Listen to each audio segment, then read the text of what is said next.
Hello, welcome back to the channel. Today, we'll dive straight into a comprehensive guide on how to use Notion for tracking art commissions. Our first step is to create a new page on Notion. Simply click on the plus new page button located at the bottom left corner of your Notion workspace.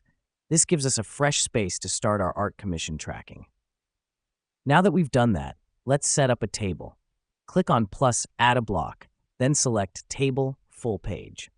A table allows us to organize and visualize the progress of our commissions in an efficient manner. Within this table, we'll create columns for different types of information, such as the client's name, project description, project status, and payment status. To create a column, click on plus add a property, fill in the title of the column, and select the appropriate property type. For example, for the project status, we could choose the select property type and add options like not started, in progress, and completed. This helps us because it provides a clear overview of each project's current status. Next up, we need to input our commission data. Simply click on plus new in your table and start entering the relevant information in each column. Here's what's happening behind the scenes. Notion is helping you to keep your art commissions organized so you can focus on your creative process without losing track of project details.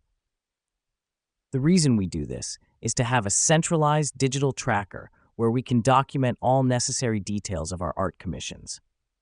It reduces the chance of forgetting important details and streamlines our workflow. Finally, remember to update your tracker regularly. This is where the magic happens. As you make progress with your commissions, update the project status. This way, you can always keep your clients informed and know precisely where you stand with each project. And that's it. With these simple steps, you are now equipped to use Notion for tracking your art commissions.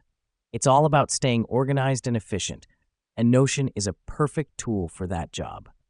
Thanks for joining in today, and see you in the next one.